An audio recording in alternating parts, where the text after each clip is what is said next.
পাণ্ডবেশ্বরে কুমারডিহি গ্রামের রুইদাসপাড়ার একটি বাড়ি থেকে উদ্ধার হলো প্রতিবেশী বাউড়িপাড়ার যুবক পল্লব বাউড়ির ঝুলন্ত মৃতদেহ। পুলিশ মৃতদেহটি উদ্ধার করে থানায় নিয়ে যায়। বাড়ির লোককে না জানিয়ে মৃতদেহ নিয়ে যাওয়ায় ঘটনায় এলাকায় ছড়ায় উত্তেজনা। স্থানীয় সূত্রে জানা যায়, মৃত পল্লবের পাশের পাড়ার এক বিবাহিত মহিলার সঙ্গে সম্পর্ক ছিল।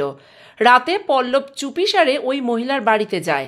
মহিলার স্বামী বিষয়টি দেখে ফেললে ওই যুবককে আটকে রাখে ঘরের মধ্যে। এর কিছুক্ষণ পর ওই ঘর থেকে যুবকের ঝুলন্ত দেহ উদ্ধার হয়। বিষয়টি চাউর হতে ছড়ায় উত্তেজনা।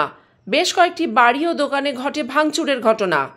সাইকেল, মোটরসাইকেলেও ভাঙচুর চালানো হয়। পুলিশকে লক্ষ্য করে চলে ইট বৃষ্টি। ইটের আঘাতে ডিসিপি অভিষেক গুপ্তা সহ কয়েকজন পুলিশকর্মী আহত হন বলে স্থানীয় সূত্রে জানা যায়। উত্তেজিত জনতাকে ছত্রভঙ্গ করতে পুলিশও পাল্টা লাঠিচার্জ করে বলে অভিযোগ। পরিস্থিতি উত্তপ্ত হয়ে উঠলে আশেপাশে থানা থেকে বিশাল পুলিশ বাহিনী ঘটনাস্থলে আসে। বেশ কয়েকজনকে আটক করে পুলিশ। এখনো এলাকায় রয়েছে চাপা উত্তেজনা। ঠিক আছে, একটা উত্তেজনা হয়েছিল, একটা ডেড বডি নিয়ে একটা টেনশন ছিল যে কিভাবে হয়েছে নেই হয়েছে, ওটার জন্য আমরা সব রকম পাণ্ডবেশ্বর থানার পুলিশ তদন্ত করছে সকাল থেকেই।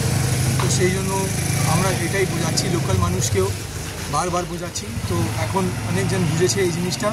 जो भी অভিযোগ আছে আমরা থানাতে কমপ্লেন্ট করে কেস করব, ইনভেস্টিগেশন হবে, তদন্ত হবে, সব একদম। কতজনকে ধরা হয়েছে এখন পর্যন্ত সেটা আমি সব থানাতে গিয়ে বলবো আমরা, কিন্তু কোনো রকম উত্তেজনা এখন নেই হয়, এটা প্রথম জিনিস আমরা চাইছি।